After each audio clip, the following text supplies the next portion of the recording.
Hi, so this is just a little tutorial for the Sayavine or Sayavin Holiday of the Dead challenge. I'm not sure how to pronounce that, so I do apologize. Yeah, I've done this on another account. I wrote a few notes down for like the ones which are a little bit more telegraphed. The Bloodthirst one was kind of RNG. Knocking on Horror's Door can kind of be RNG, depending on like which of your peasants get hit, but generally I think it's okay. Right, so the first one's like pretty straightforward. It's kind of like that the Jester's Court one from the last challenge.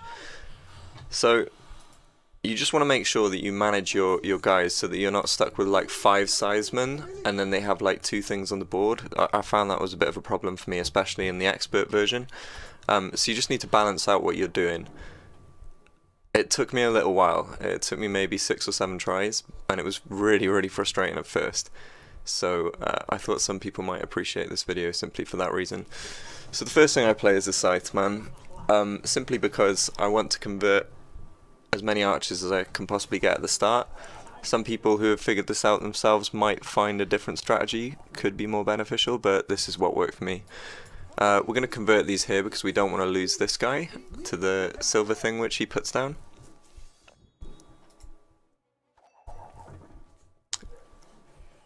So now we just want to do a little bit of damage control, and we don't really want to give him anything, so obviously this one's coming down next, so we need to get rid of that.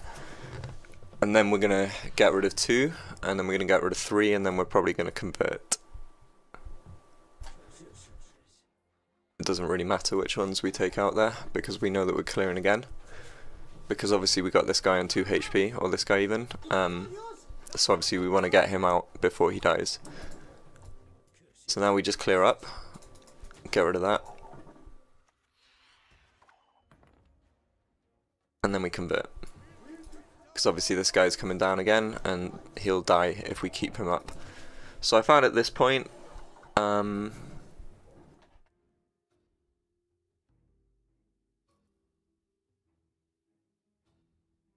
a minute, 1, that one cancels out, 2, 7, 3. So we put down a scythe here, he'll play that, take off 1 here, put down another scythe, put it up to 7, he'll play this, he'll go down to 1, and then we can just finish it off there. I found that like ignoring this thing's health was my biggest problem at first, because here I was kind of panicking, switching out to archers because I was like, oh, I need to get rid of the board. But actually, yeah, you can just push through with the Scythemen at that point.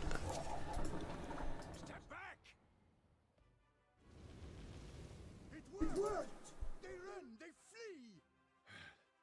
Someone led them here. Need to know where from.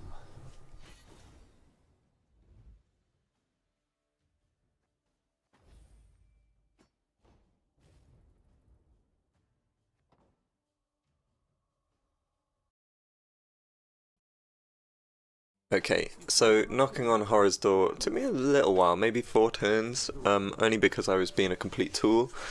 I absolutely ignored one of the vital mechanics of the round. So you have 2 things here. One of them is the makeshift baluster, and the other one is the battering ram. With the battering ram, this is what I just didn't even realise was possible. Every turn at the start of your turn, damage the castle gate by the number of peasants in the row. Now, for the longest time I was trying to use this makeshift baluster. I thought that proccing this baluster was your only means of damage, and I found myself coming up short like so many times. So I did a little bit of reading on the primary units just to see if I overlooked anything, and obviously yeah, I found that I did. We play these to begin with. Now he's going to play 3 units at the back. When he plays these 3 units at the back, we can just clear those up. By the time we need to use Vesemir again, they'll be at the front, I believe, so we just clear those. Now we want to optimize our damage as much as possible. We have a little bit of downtime here, so we can just capitalize on that and get the most out of our battering ram. So stick a few more guys down there, no problem. There are a few ways of doing this because I found that I use a slightly different strategy in expert mode, so I imagine you can use a few different strategies here too. I can't remember what I did here. I think I used this as an active ability here, just to get rid of this back row. Oh, whoops. Just to get rid of this back row, because Vesemir is going to become active again, and now we can play him in the front, and then we get a little bit more damage on this, rather than just playing it in the middle. We don't really care too much about her doing damage. Like, it's not the end of the world. We could have played a different turn and moved her to the back, but losing one of our guys there isn't the end of the world. So this guy can be kind of annoying, I found. I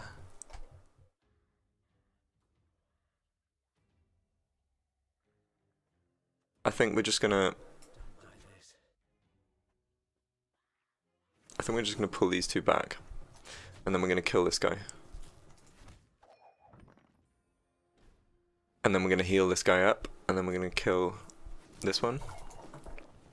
I mean, yeah, I think that's probably the best bet. Either that or you could play an archer.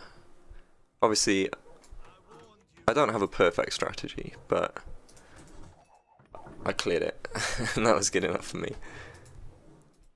But healing that up means that we free up Vesemir next turn as well, so that's pretty useful, and then we can just clear up the front. Now at this point, it doesn't really matter what we do, like, it's kind of in the bag, so we can just take a random course of actions, in all honesty. Just get rid of her. No real need to worry about her then. And then we can play our peasants, we can play the cow, pull him back, like, the options are pretty limitless.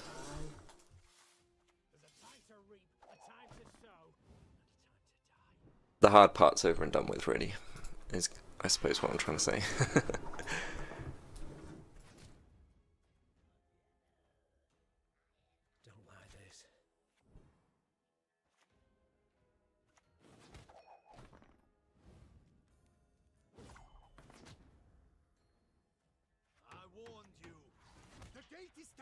Sweet.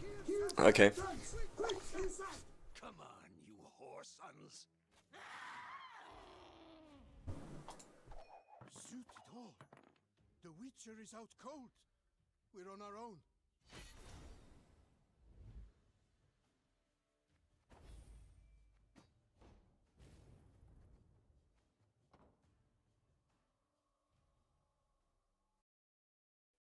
Alright, so this one is not too bad. I think this one's kind of RNG dependent, so you need to be a little bit versatile. I don't think this guide's going to apply like 100% certainty, but it follows like a pretty decent sort of template, I guess. There's a few things to consider. First turn he's going to play his hero. Second turn he's going to play his infest, which puts 5 rats into your deck. Third, he will play... he will steal one of your cards. So we want to get to that point. So we're just going to play this. And then he's going to infest. The cow is going to die, which is fine. And now we're going to give him one of these farmhands.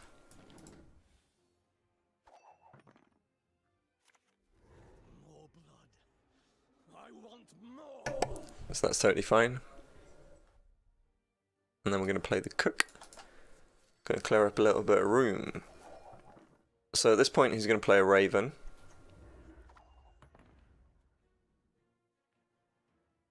We're going to play this. I mean, it's not ideal. We'd like to play the farmhand first, but the reason why we play that is because we want to get it to 4 health before he plays the second raven. Reason being, he's going to play a minion which can kill anything with 3 or less health. We kind of just want to keep all of our dudes above that for the time being. So now we're just going to play this guy. Anything that's got 4 health or more is safe to play. So he's probably going to play this other thing. Yeah, that's right. So I believe now, if I play anything, he's going to pass. Although I might be wrong, maybe. Like, I'm pretty sure he's passing. Yeah, that's fine.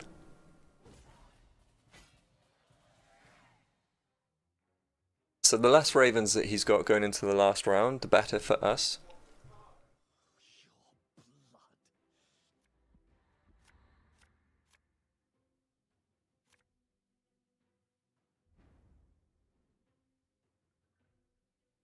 So his first turn is he's going to play this, and it's going to bring down a bunch of rats. Although I've never passed here, I'm going to try it. I'm going to try passing here.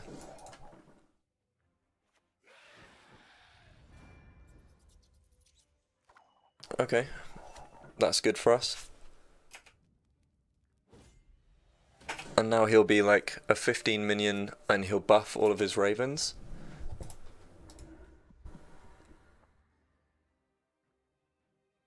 So he's going to go first and he's just going to buff all of his ravens, which is kind of fine because he's not used any of his silver minions which kill our guys. Which is pretty much ideal for what we're trying to achieve. Right. I'm just going to play the cow. And then we're going to play this guy. We cannot back down now. After me. You're stronger than the others. Good.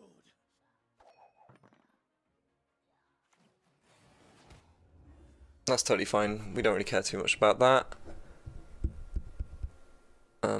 I know that one of his cards is I don't know, it's like a reset or something, but it puts us at 1 health, and then the other one's going to be another one of these. So I mean, I could play this. Yeah, he's going to reset that, that's fine. And then we're going to play this, and then what he's going to do is he's going to kill this, and he's going to get himself a raven, I suppose. Which is also fine. Basically, I'm just trying to draw out as many of these as I can. Okay, it seems like I'll just play this for certainty. Right. Maybe not certainty. Not unless we can buff him. Okay, beautiful. That's nice. Oh, I'm silly actually. I could have just played this guy and he would have buffed. I forgot I had him on the board. Doesn't really matter. Like, we've won by quite a substantial margin, so it's okay.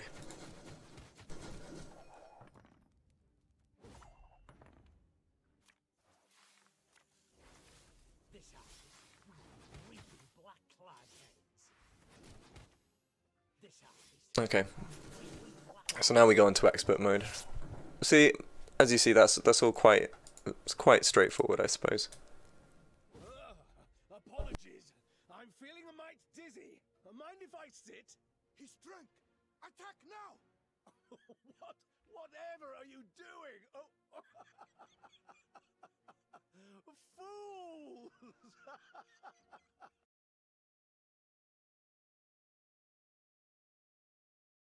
Oh, this is sure to end in a monstrous head.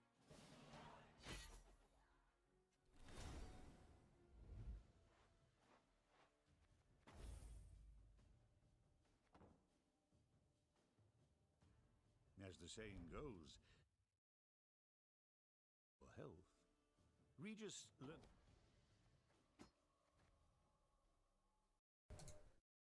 Alright, so, the expert one isn't too bad actually, I found, at least. Especially not in comparison to the beer festival. The beer festival was brutal on the expert mode when I first tried it. So this one isn't too vastly different from the last one. We still start with the scythes, and then we switch to the archers. And then we push with the scythes, like later on. There's just a little bit of a hectic in-between stage where we have to sacrifice a little bit. At least that's what I found works, is if you drop a few units, then that pushes you to victory. So, but yeah, it's not too bad at all. So we played the scythe again.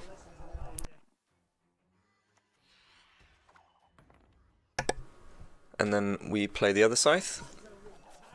And now we're just going to have loads of archers. Now, when I first did this, well, maybe in the first 2 tries that I did this, I left myself with no more archers for like the end. So I had to figure out how to still reserve some of my damage going into the late game. So yeah, I don't know. It was a little bit a little bit tricky, but it wasn't too bad. But yeah, you can copy this turn for turn. We get rid of 2 of those so that we don't have to worry about the next turn, rather than clearing off 1 row. I believe I switched here.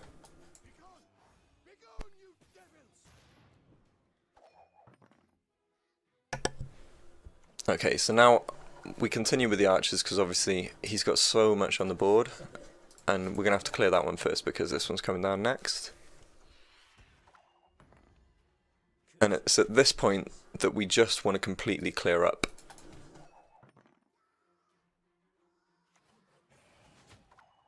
This will give us a little bit of breathing space because we know that these 3 archers are going to convert with the next hero. So we just give ourselves a little bit of room here. And originally I was trying to convert back with the hero because I was panicking about this guy, but I decided to put everything on the board. Reason being is because these 2 guys are going to still stay alive, so this archer is going to have so much value and be able to hit 3. So we played both of these guys, get a nice little double buff there, and then we can clear up, then we switch, and then we just push for the end. At least I think that's what I did. But yeah, you don't need to panic too much about losing 1 guy. I think that was my problem at the start. So now obviously this is at 6, it's going to go up to, well, it's going to drop down to 5, then it's going to go up to 6, then it's going to go to 8, and then it's going to drop to 7, then we finish. So we can just autopilot now all the way to victory. Pretty simple.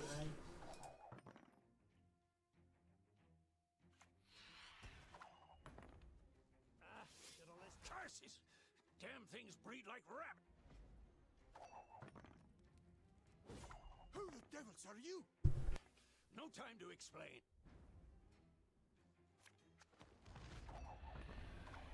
Step back! It worked! Someone led them here.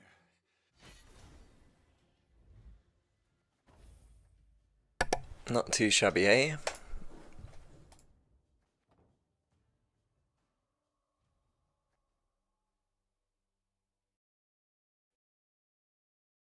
Okay, so I just had to cancel the recording for this one because I think I just got really unlucky. I just had like a 11.8% RNG disaster. I think it was 11.8. My maths isn't particularly good.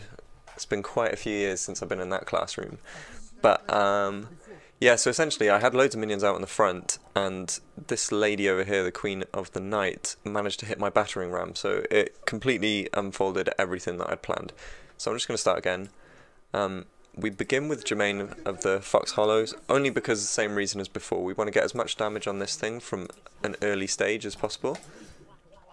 And I think our first 3 turns are completely mirrored. We get Vesemir out, get rid of the back line, and then put more sides at the front just to optimize that damage. And then it's at that point that we want to consider crowd control a little bit more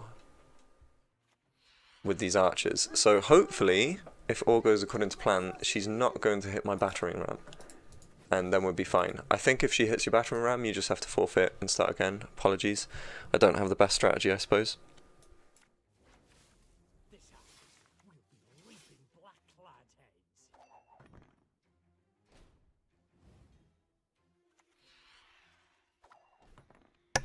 So I was a little bit worried at this point. I was kind of apprehensive of doing the mass levy into the middle, but I kind of feel like it's the best play. Only because leaving yourself without one of your resources early on is like a little bit, but it worked out. Provided that I don't get RNG'd on. Vesemir's back in the hand, so obviously we want to go for that again. Now at this point, please don't hit me. Please. Okay, perfect. Beautiful. That's what we were looking for. So now we work on CC a little bit. We obviously need to get rid of this because it's going to cause us huge problems. We're going to pull 2 of these guys back, and then we're going to kill this, and then that's fine. And then we're going to repeat the same move again, only because Vesemir is active right now.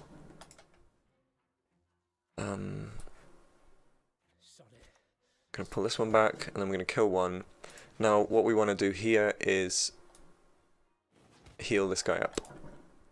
Very important.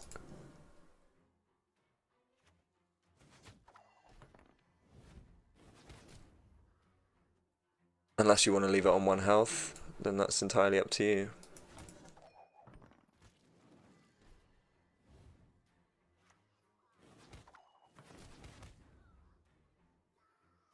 Now we're just going to put Vesemir in the middle so that we don't have to worry about these guys.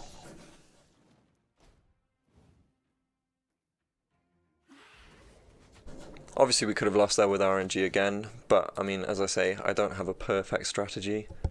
It's just, yeah, if that happens to you, I suppose you need to just give it up. So we're just going to get the archer out now. Might as well... Do you know what? I'm going to pull her back 2, and then I'm going to kill this one off.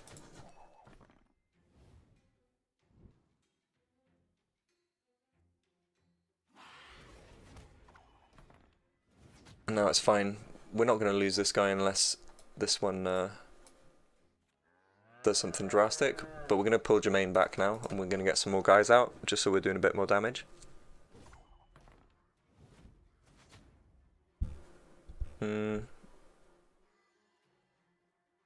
think it's better to play this before, but yeah, play that before Vesemir. Wait, Vesemir 1, 2. I think that works out. Do you know what? I'm being so stupid. I'm clearly no mathematician, as you might have established. All right, let's go. I'm pretty sure I was fine if I did it the other way around, but what can you do? All right, sweet. I think it's got more value if I do that.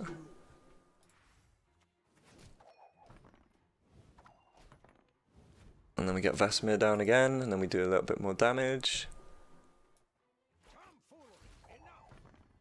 So I mean, we're cutting it by really fine margins here. But it does work out. Just by the skin of our teeth we make it. But yeah, the only way it's going to fail is if the Queen of the Night hits your battering ram. Other than that, it should just be plain sailing. So yeah, I do apologise that this isn't like a completely flawless strategy, but I mean, the challenge has only just come up, so yeah, that's that.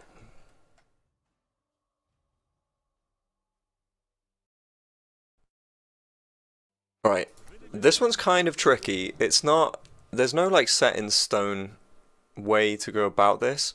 There's just a few things to keep in mind, and it pretty much follows the same principle as before. Now, in the first round, you want to get your 3rd cow, so we're probably going to get rid of the Kirk. I believe we want to get rid of one of the crossbowmen. Okay, that's fine. We're just going to go with that. So what we want to do in this first round is we just want to get him to play as much as possible. And we're not going to really sacrifice too much. The reason why we want to play the cows is because they buff the deck, but also they have no peasant status attached to them. So we play 1 here, he'll infest. Same thing as before. He's going to steal something, and obviously because the cows give us a bonus to our deck, we want to play the cow afterwards. That way we get the bonus. Like, losing the farmhand really means nothing to us. So we're going to play this cow.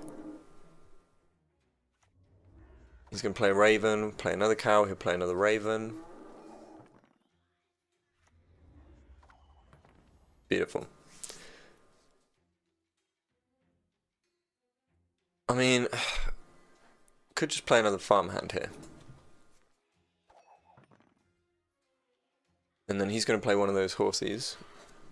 What are they called? Oh, they are Ekamaras. I thought they had a different name for some reason. Okay.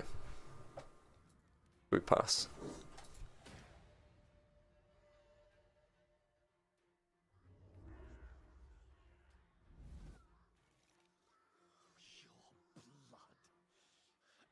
Right, so he's going to go first. In his hand, he has 3 of those silver cards, which can kill our crossbowmen. So, do you know what? I'm going to keep these Kirks. The reason why I want to keep the Kirks is because I need to try and buff these up above 3. It's like, it's very, very important. Well, that's not what we want.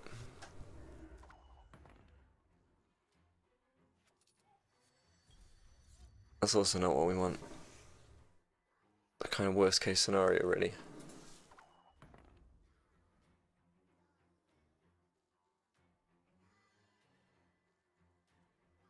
We can play our hero. That way it gives us some certainty. Well, it gives us certainty, not some. I suppose it's not very certain if it's only some. That's totally fine. We don't really care about that. We're kind of hoping that he wastes one of his guys on that. I don't know if he will, but he might. Now what we're hoping for is to just chop as many of the ravens up as possible so that he has no carryover on them going into next round. And at this point we're hoping to get another one of these. Beautiful. So now we can just get rid of as much of this as possible. That's fine. Getting rid of his carryover is extremely important.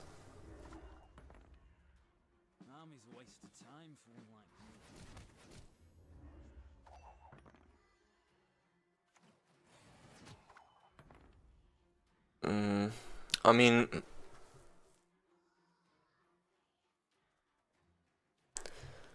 see, what I did before was I played one of these guys just to optimize the value, but I really don't see us hitting the right targets too easily. I think we just have to accept that he's going in with a lot of ravens.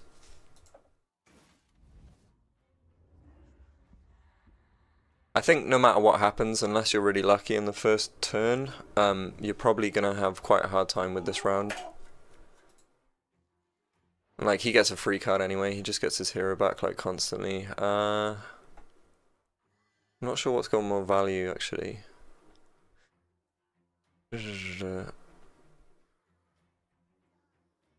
I think maybe getting rid of that might be the best idea. Wasn't the best idea. I'm dumb. Right.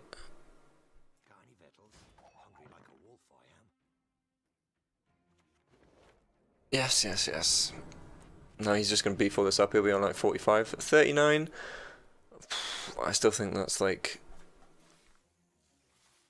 Actually, I don't know. What did we get here? Boost for it's probably looking at like 28 for 2 of those. Plus this. Plus this. We're like 32, 36. So it pushes us up to like 40. And this guy will get some more buffs. 42. This is going to be really, really close.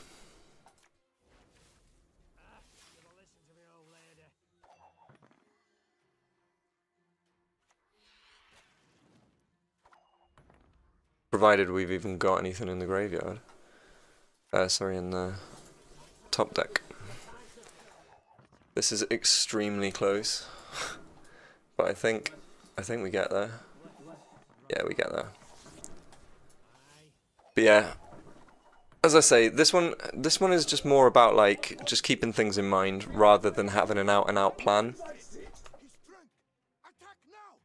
You just want to try and optimize as much damage as you can get from your crossbowmen in the second round, because chopping off all those ravens going into the third round is such an important thing, only because like he can buff them all up as if he's Yennefer or whatever.